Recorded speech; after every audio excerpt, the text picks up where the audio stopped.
그 예수님의 말씀은 언제나 정확하고 언제나 능력이 있고 언제나 위대한 그 말씀인데 왜 그 말씀을 들은 유대인들, 회당에 있던 유대인들은 예수님을 죽이려고 했을까요? 주님의 말씀은 은혜롭고 놀라운 말씀입니다. 그 말씀은 우리에게 감동을 주고요. 그 말씀은 우리에게 위로를 주고요. 그 말씀은 하나님의 살아계심을 깨닫게 해서 우리에게 소망을 주는 말씀임을 믿으시길 바랍니다. 그 하나님의 말씀을 받으시는 여러분에게 오늘도 살아계신 하나님의 말씀의 그 에너지, 우리를 살리고 새롭게 하시는 에너지가 가득할 수 있길 주의 이름으로 축복합니다. 아무리 은혜의 말씀, 놀라운 말씀, 그것이 선포되고 그것이 우리 가운데 떨어진다 하더라도 그 말씀을 거부하는 사람은 이 시대에 얼마든지 많이 있습니다.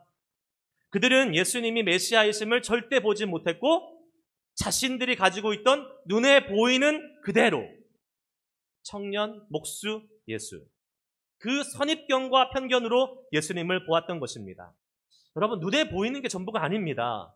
눈에 보이는 것만 보고 산다면 우리는 절대 믿음의 사람이 될 수 없습니다. 하나님이 눈에 보입니까? 영적인 세계가 눈에 보입니까? 천국이 눈에 보입니까? 이거 다 눈에 안 보이는 거예요. 눈에 보이는 것에 절대 속지 마시길 바랍니다. 그것이 우리의 선입견이 되고 편견이 되어서 우리도 모르게 예수님을 쫓아내는 삶을 살 수 있다는 거예요. 그것이 우리가 제대로 된 하나님의 믿음을, 제대로 된 하나님의 말씀을 갖는 것을 방해할 수 있습니다. 때로는요, 눈에 보이는 다른 사람의 약점이 우리 안에 계시는 예수님을 쫓아내는 경우가 있습니다.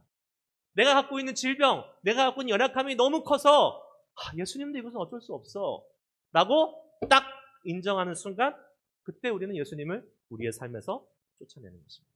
그 사단의 유혹에 우리가 절망하고 낙심해서 우리의 마음을 내어주는 그 순간 우리는 예수님을 쫓아내는 것입니다. 반대의 경우도 있습니다. 오히려 많을 때, 풍족할 때 예수님을 쫓아내는 사람들이 더 많습니다. 은행 어카운트의 밸런스가 높아져서 돈이 쌓이니까 하나님을 의지하지 않고 돈을 의지하게 됩니다. 예수님께 만족을 얻는 것이 아니라 돈으로부터 만족을 얻습니다. 그러면 그 사람은 그 시간부터 예수님을 쫓아내는 사람입니다. 주님이 은혜를 주셔서 교회가 막 부흥하기 시작해요. 사람들이 막 몰려와요. 그러면 어떻게 합니까?